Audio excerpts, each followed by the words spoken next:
Hello, everyone.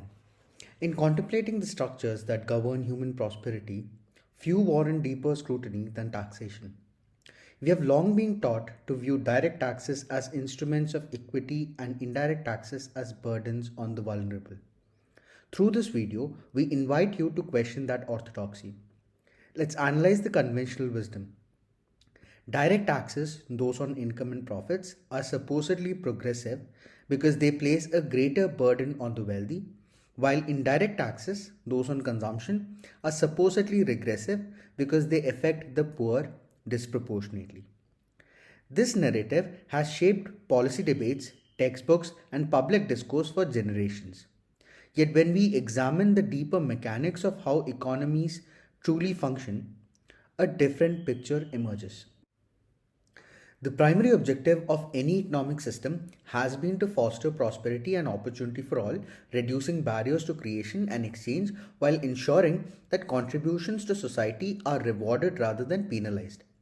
Different societies have pursued various mechanisms to achieve this, with modern civilizations often emphasizing regulatory frameworks and fiscal policies to support orderly exchange. A significant portion of these efforts has been directed towards providing the essential infrastructure and security that enable smooth transactions between creators and consumers. All socio-political and economic activities ultimately aim to address these aspects, thereby promoting widespread prosperity through reliable markets grounded in voluntary give and take. The role of taxation as the primary tool for funding the state has been no different. Yet, it often strays away from the principle of fair exchange by incorporating notions of forced equality that lie beyond the state's proper scope. The idea that taxation must serve to reduce inequality is fundamentally flawed. The state's purpose is not to equalize outcomes but to facilitate opportunities for prosperity to whoever desires to pursue it, ensuring all such pursuits are met with fairness.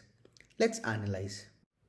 In today's world, where an individual's desire for a fulfilling life can manifest as ideas that swiftly evolve into enterprises benefiting many, we must question whether our tax structures truly facilitate this pursuit of prosperity or not.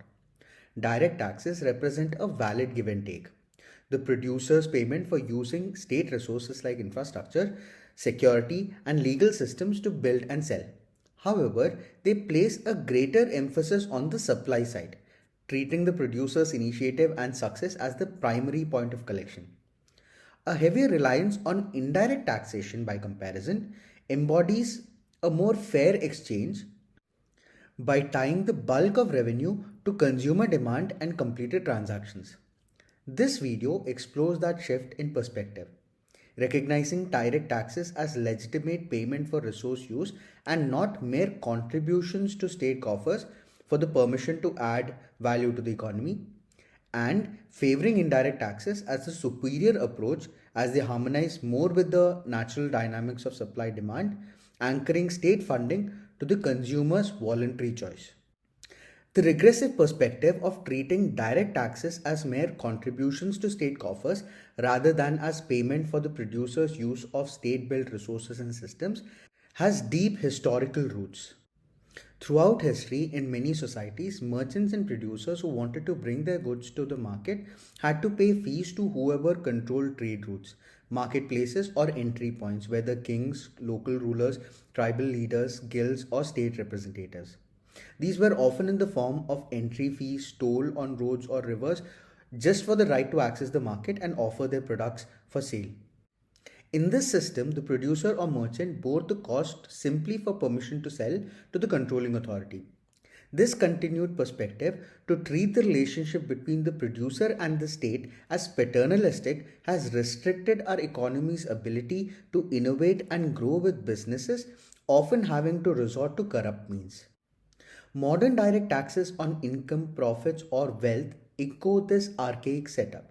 Not to the full extent, but they are reminiscent of the age old paternalistic perspective and tendencies of the erstwhile states. This feels regressive because it gates opportunity behind paternalistic permission rather than aligning it with demand driven exchange. Consider this. An individual comes up with a brilliant idea or even a simple one. It could be a small app, a local service, or a product that solves an everyday problem. As their efforts succeed and income or profits materialize, they pay direct taxes on that earned success, a contribution for having used state resources along the way. In a system which should be designed to facilitate opportunity, this ironically places the primary weight on producers rather than on the point of voluntary exchange, treating the act of building or adding value as the main taxable event instead of the reciprocal transaction where value is truly consumed and affirmed. Indirect taxes operate on a different principle. They are charges paid by those who wish to consume a product or service. These are not levied on the act of creation or adding value, but on the moment of consumption when value is realized through voluntary exchange. This fundamental difference makes them superior in embodying fair give and take as they place the primary emphasis on the demand side. The consumer who actively chooses and benefits most directly from the transaction. To be clear, this is not a call to abolish direct taxes altogether. Producers rightly contribute through them for the state resources, roads, security, legal systems that underpin their ability to build and earn. That too is a form of give and take. Yet, when we compare the two, direct taxes prove less aligned with the principles of fair exchange than their indirect counterparts. They place the heavier emphasis on the producer side, taxing initiative, addition of value, and realized success as the primary event, while indirect taxes shift the focus to the consumer's voluntary act of demand and consumption, where the state's facilitation is most directly invoked and valued. This makes indirect taxes the superior mechanism since they tie the state's primary revenue to the reciprocal transactions that truly drive prosperity, ensuring a more balanced, demand oriented state focus on the economy that better serves opportunity for all. Let us delve deeper into this. In a free market, everything revolves around voluntary exchange driven by demand and supply. The entrepreneur supplies a product or service in anticipation of demand, bearing the initial risk of creation and rightfully contributing through the tax system for the state resources that support their efforts. The consumer then expresses that demand by choosing to acquire it, completing the transaction and affirming its value. For this exchange to occur smoothly and fairly, the state's systems, security for property rights, infrastructure for distribution, regulation for fair trade, and mechanisms for contract enforcements are essential. Producers benefit from these and their payments acknowledge that use. Yet, in each specific transaction, it is the consumer who most directly invokes the state's facilitation. Their demand activates the state supply chain, requiring the secure and efficient pathways that make the product or service available precisely when and how they want it. Therefore, when indirect taxes like GST are embedded in the price, it is primarily the consumer who remunerates the state for enabling that availability. The consumer funds the protection and systems at the moment they choose to participate. The state provides the enabling environment as a service, and the consumer pays when they avail themselves of it through their purchase, ensuring the exchange remains tied to real voluntary demand. This structure introduces better alignment of incentives as well. Direct taxes act as the producer's payment for the use of the state apparatus, the infrastructure, the security, and legal systems that make building and selling possible. But the state's most vital role in the economy lies in enabling the consumer's demand to be fulfilled smoothly and securely. Indirect taxes capture this more accurately by tying the bulk of the revenue to the act of purchase to real demand satisfied in actual sales. An individual is not penalized for wanting to add value to a product or service and earn a living, but the consumer is charged for the service or product they want to consume. Further, the more vibrant the market becomes, the stronger the consumer demand, the more transactions that take place, and the greater the economic activity, the more funding for the state. This incentivizes the state to build better systems to facilitate greater economic activity and thus induce more prosperity. Therefore, while producers still pay their share of resource use through direct tax on success, but the main weight shifts to the consumer at the point of exchange. This reorients the system to focus more on the quality of the product or service sold and the quality of delivery as well, which will automatically boost demand, pulling supply along with it.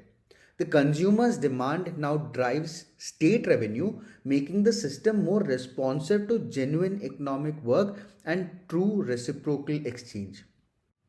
Therefore, this consumer funded model transforms the relationship between the state and the economy as well. The state no longer acts as a paternal overseer extracting tribute for mere permission to participate, but as a service provider whose sustenance depends on facilitating successful changes. When consumers pay indirectly, they are in essence voting with their purchases for an efficient system.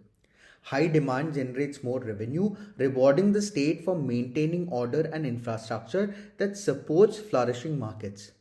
Conversely, if the system falters, if delays, corruption, or inefficiencies arise, consumers may reduce consumption, indirectly pressuring the state to improve.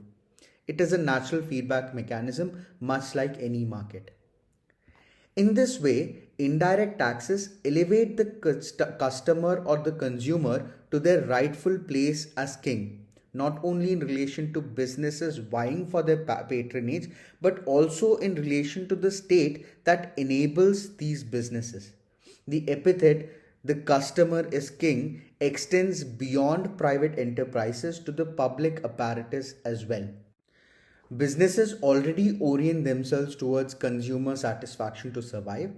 A heavier reliance on indirect taxes would now compel regulators and state actors to also do the same, treating their roles not only as discretionary powers but as essential services paid for those who benefit most directly. This taxation is rooted in voluntary participation rather than compulsory extraction, aligning fiscal policy with the core ethos of a free market oriented to incentivize prospering societies. By funding the state through consumption, we ensure that those who demand the system's protections and enablers are the ones who sustain it, fostering a symbiotic ecosystem where production is liberated, regulation is accountable, and prosperity emerges from genuine demand rather than imposed barriers. Thank you so much for listening. If you found this video insightful, like, comment, and share it with others. And don't forget to subscribe to the channel for more in-depth discussions on policy, political theories, and economics.